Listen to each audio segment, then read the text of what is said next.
एक बार भगवान श्री कृष्ण द्वारिका में विराजे थे, माता रुक्मणी थी और नारद जी आ गए। नारायण नारायण। नारद जी ने कहा, प्रभु आपकी जय हो, आज मैं आपसे कुछ पूछना चाहूंगा। भगवान ने कहा, पूछो। प्रभु आपकी माया क्या है, आप जरा अपनी माया के बारे में बताइए। भगवान बोले, अच्छा चलो नारद जी, हम माया के बारे में बाद में बताएंगे, पहले हमारे संग घूमने चलो। आज नारद जी भगवान के संग घूमने गए द्वारिका के बगीचे जंगलों में। अब ध्यान दीजिएगा, एक तरफ एक नारद जी हैं और एक भगवान श्री कृष्ण हैं। दोनों लोग रथ पर चढ़े और चले। रथ को बीच जंगल में छोड़ा और भगवान नारद जी को लेकर पैदल पैदल पैदल पैदल चले।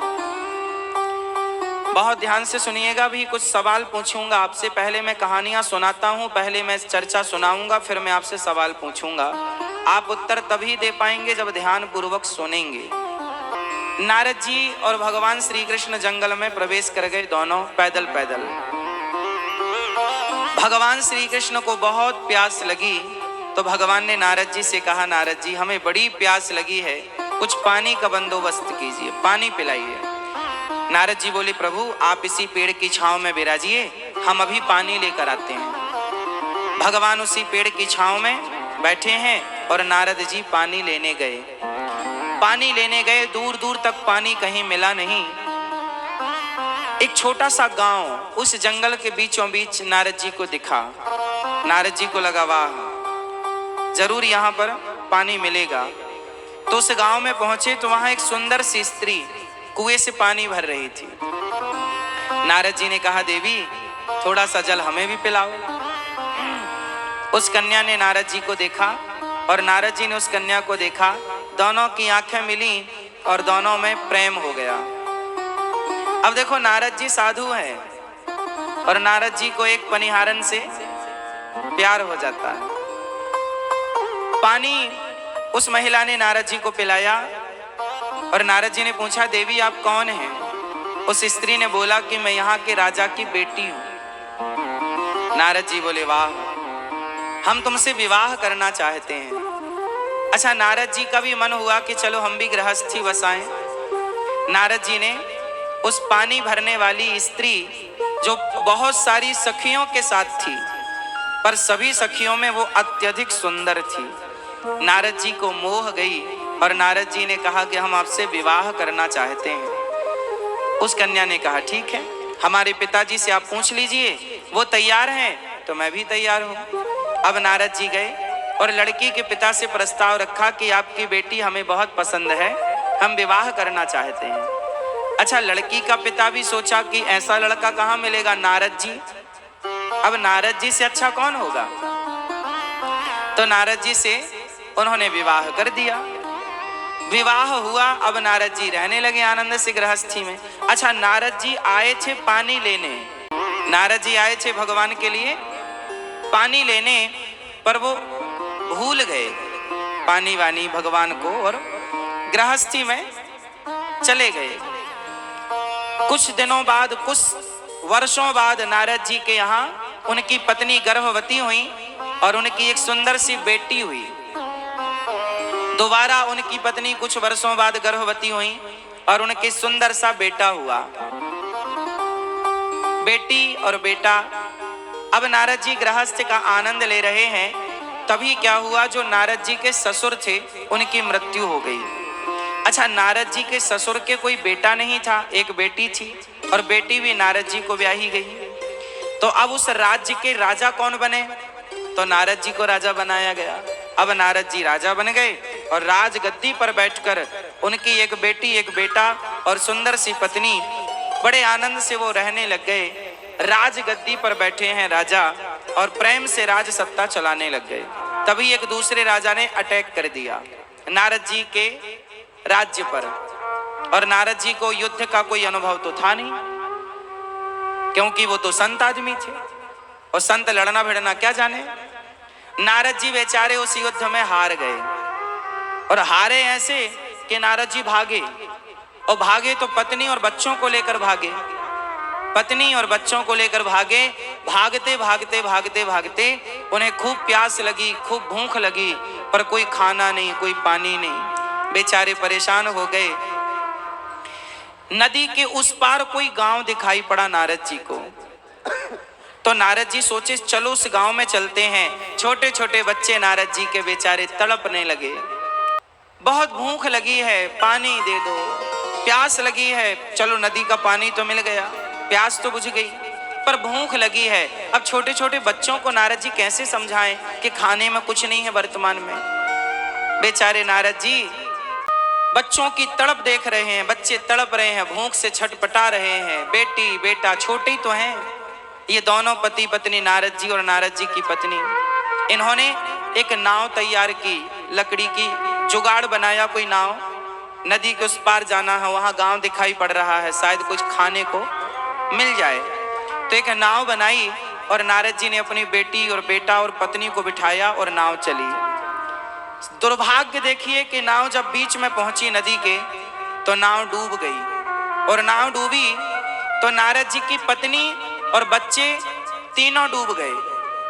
बच्ची अलग डूब रही है, बेटा अलग डूब रहा है, पत्नी अलग, और चिल्ला रहे हैं तीनों बचा लो। बेटी कह रही है पिताजी बचाओ, बेटा कह रहा पिताजी बचाओ, पत्नी कह रही है हे प्राण प्रिय बचाओ। अब नारद जी को तैरना तो आता था, बाकी तीनों को तैरना नहीं आता था। नारद जी ने बहुत कोशिश की, बेटे को बचाएं तो बेटी मर जाए, बेटी को बचाएं तो पत्नी मर जाए। क्या बताएं, बहुत कोशिश की नारद जी ने। नदी का बहाव इतना तेज था, वो किसी को नहीं बचा पाए। अब नारद जी किनारे पहुंचकर डूबती हुई पत्नी को अपनी आंखों से देख रहे हैं, मरते हुए बेटा और बेटी को अपनी आंखों से देख रहे हैं। और नारद जी छाती पीट पीट कर रो रहे हैं, हे विधाता तू कितना निर्दयी है, क्या बिगाड़ा हमने, तूने हमारी बेटी बेटा हंसता खेलता परिवार तूने छीन लिया। हे विधाता क्या बिगाड़ा मैंने। रोने लगे नारद जी। नारद जी बोले मैं भी जीऊंगा नहीं, मैं भी मर जाऊंगा। अभी नारद जी मरने का सोच ही रहे थे कि तब तक भगवान आए और भगवान बोले नारद जी हमारा पानी मिला, पानी लेने आए थे, पानी मिला। अब नारद जी ने भगवान को देखा, कुछ याद आया। भगवान बोले नारद जी हमारे लिए पानी लेने गए थे और अभी तक नहीं आए, 1 घंटे से मैं बैठा हूं। अब नारद जी बोले हे प्रभु अभी 1 ही घंटा हुआ है। हाँ 1 घंटा हुआ, तुम 1 घंटे पहले तो गए थे। अब नारद जी ने सोचा हे भगवान तो ये सब क्या था। हे प्रभु अभी मेरी पत्नी पानी में डूब गई, आप बचा लो। भगवान बोले वो कोई पत्नी वत्नी नहीं थी, तुम भूल गए, तुम भूल गए तुम कौन हो। तुम उसके पति नहीं हो, तुम उसके पिता नहीं हो, तुम नारद जी हो, तुम नारद हो। तुम्हारी कोई पत्नी नहीं, कोई पुत्र नहीं। तो प्रभु ये जो मेरी पत्नी थी, ये मेरा बेटा था, ये मेरा राज्य था, ये सब क्या था।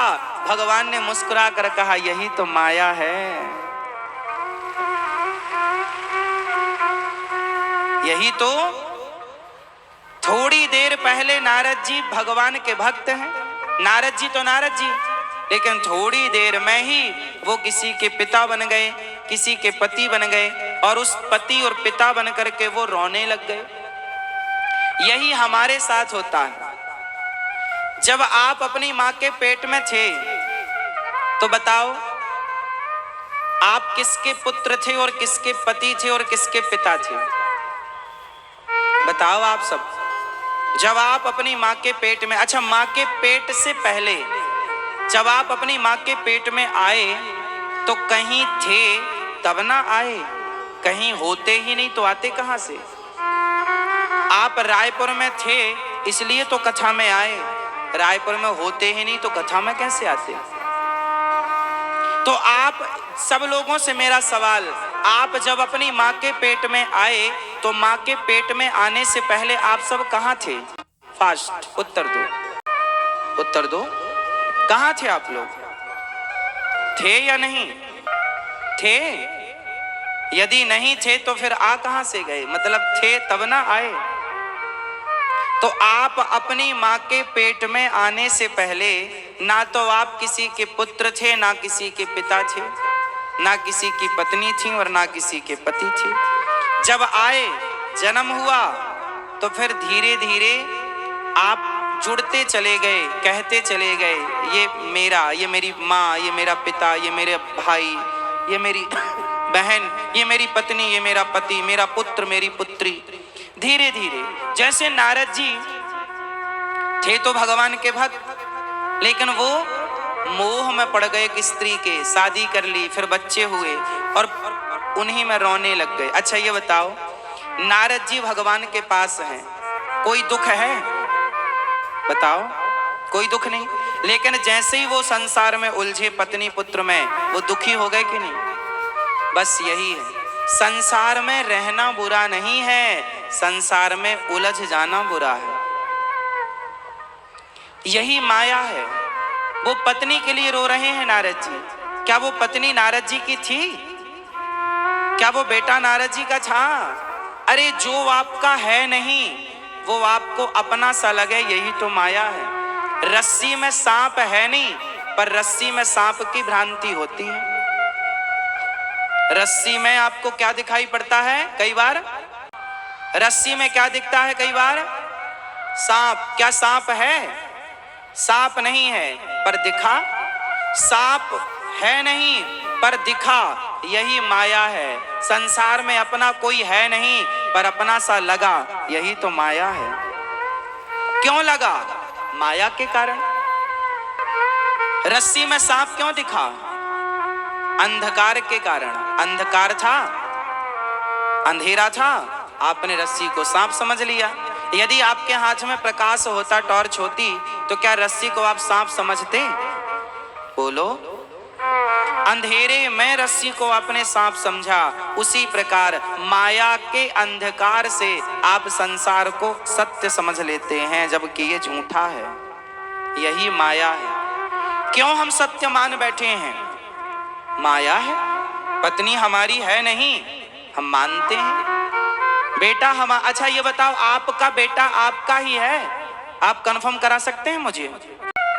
जब एक पिता के द्वारा मां गर्भवती होती है, तो पिता के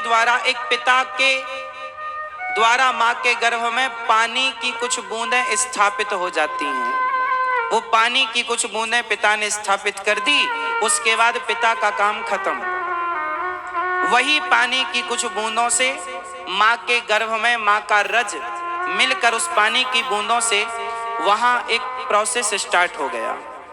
मां के रज से मिलकर पिता का तेज, दोनों का जब अंश मिला, तो पेट में, मां के गर्भ में बच्चे का निर्माण स्टार्ट हुआ।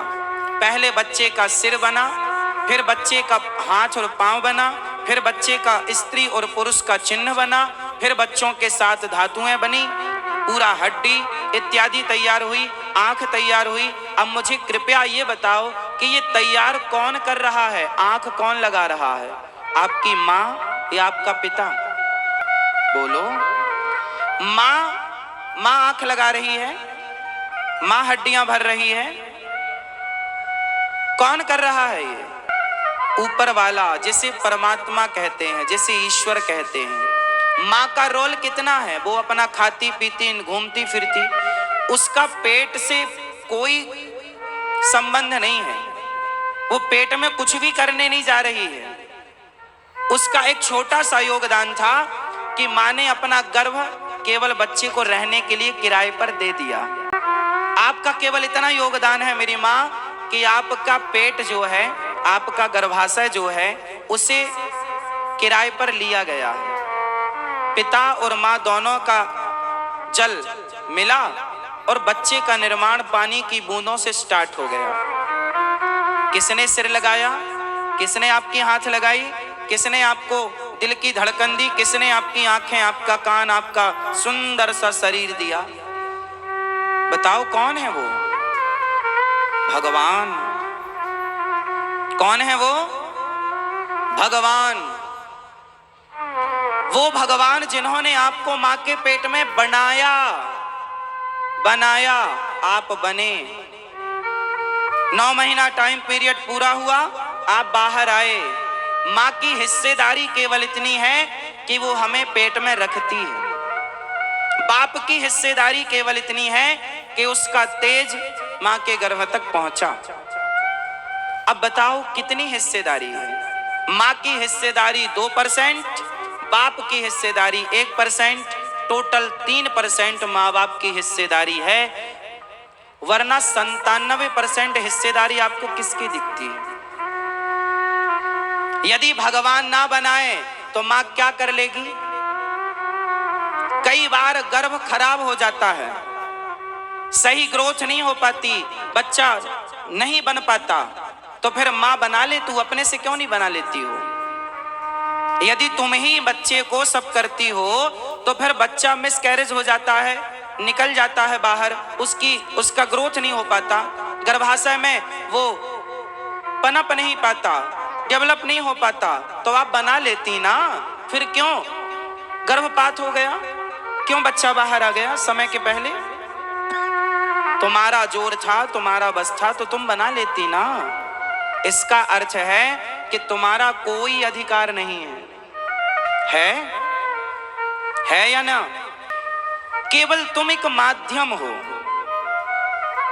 बाकी पूरा प्रोसेस 9 महीने में तैयारी हुई और बच्चा बाहर आया तो 3% माँ बाप की हिस्सेदारी बची, 97% हिस्सेदारी किसकी? भगवान की है या नहीं? कितने लोग इस सहमति 97% की हिस्सेदारी से सहमत हैं?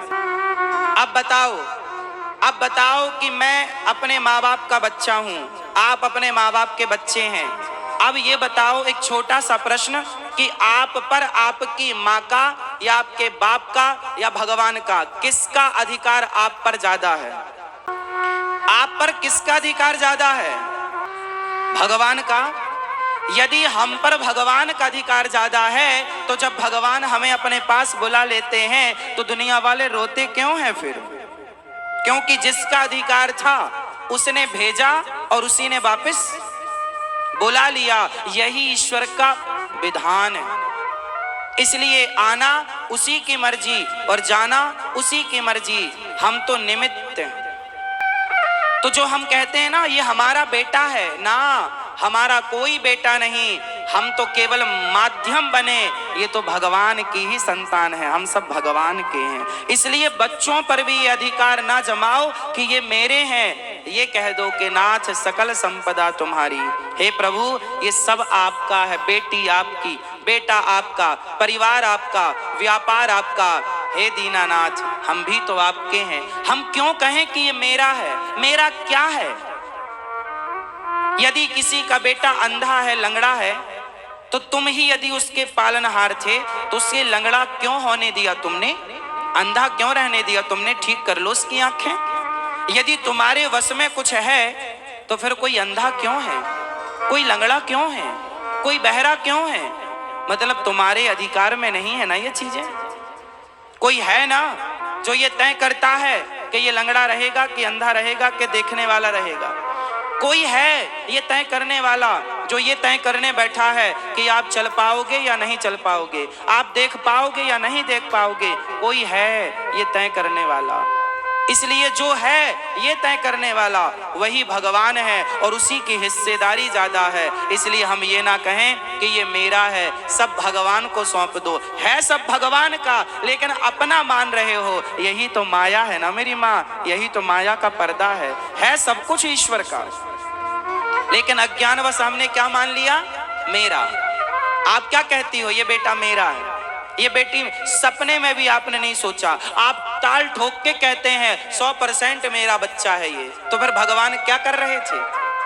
सब तुम्हारा है। अब देखो ना,